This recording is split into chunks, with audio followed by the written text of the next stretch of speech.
Et notre invitée est Stéphanie Bernard. Bonjour Stéphanie Bernard, merci d'être avec nous. Sage-femme, coordinatrice du réseau Périnate Guyane. Alors, il y a une journée mondiale de la contraception, ça c'est déjà une première info, c'était hier. Mais on l'a entendu, 5 à 7 fois plus élevé que dans l'Hexagone. Je parle des grossesses précoces. On se situe où au niveau national ? Oui, nous sommes le département en Guyane le plus touché par le phénomène des grossesses précoces.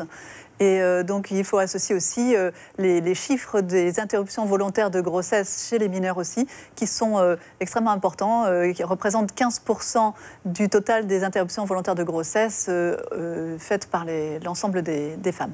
Alors, est-ce qu'il y a des facteurs, des milieux peut-être, qui sont propices au développement des grossesses précoces en Guyane ? Oui, pour appréhender ce phénomène, on est obligé de vraiment s'interroger en se disant bien que c'est une des causes multifactorielles. Ce phénomène est multifactoriel. On a effectivement un lien fort avec la précarité, des niveaux socio-économiques faibles. Un lien aussi avec des violences généralisées qui peuvent être commises, des violences sexuelles, mais des violences d'autres sortes aussi, les violences de genre, des violences culturelles subies, qui sont des facteurs favorisants. Et puis l'accès à la contraception, qui est aussi difficile, encore plus pour les jeunes que pour les autres femmes, en laissant aussi la part peut-être parfois aux discours religieux, aux discours dogmatiques qui ont aussi leur incidence dans ce phénomène. Donc bien sûr, je ne peux pas vous donner là tous les éléments, mais c'est un problème multifactoriel, des raisons sont multiples et donc pour pouvoir trouver des solutions, il faut s'intéresser à l'ensemble de ces causes. Alors le rectorat s'associe évidemment à cette opération puisque une grossesse précoce a un impact sur la scolarité et donc aussi sur l'avenir professionnel ? Bien sûr, c'est un partenariat très fort avec le rectorat qui est extrêmement impliqué dans cette problématique.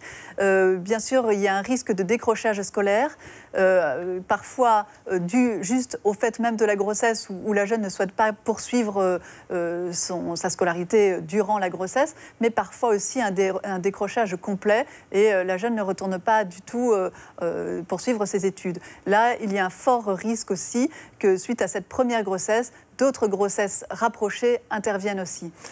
Alors en termes de prise en charge, d'accompagnement, de prévention, qu'est-ce qui existe déjà et qu'est-ce qui est peut-être prévu ? Alors nous étions là pour faire un bilan des dispositifs mis en place, des dispositifs innovants qui doivent répondre à nos spécificités guyanaises. Alors bien sûr, on l'a entendu dans le reportage, pouvoir rapprocher la contraception directement dans les établissements scolaires, en tout cas un discours porteur.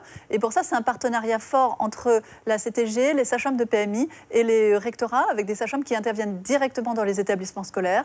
Et puis, voilà, on doit s'interroger vraiment sur l'accès à la contraception, mais pas que. Il y a un gros rôle de l'éducation à la vie sexuelle et affective, mais dès le plus jeune âge. On l'a vu pendant le colloque, l'intérêt de développer les compétences psychosociales des enfants dès leur plus jeune âge pour pouvoir savoir dire non, pour pouvoir avoir un comportement qui va favoriser en fait les choix tout au long de leur vie. Ce qui fait débat en ce moment, à savoir l'éducation sexuelle ou affective à l'école dès le primaire, c'est ça ? Alors, c'est adapté à chaque tranche d'âge. Pour les enfants les plus jeunes, bien sûr, ce qui va être important, c'est de développer avec eux justement les compétences pour connaître la connaissance de son corps, mais connaître aussi surtout, pouvoir dire non, pouvoir faire des choix éclairés. Et ça se développe depuis le plus jeune âge avec des éléments, des outils adaptés à chaque tranche d'âge. Merci beaucoup Stéphanie Bernard d'avoir répondu à nos questions. Sage-femme, coordinatrice du réseau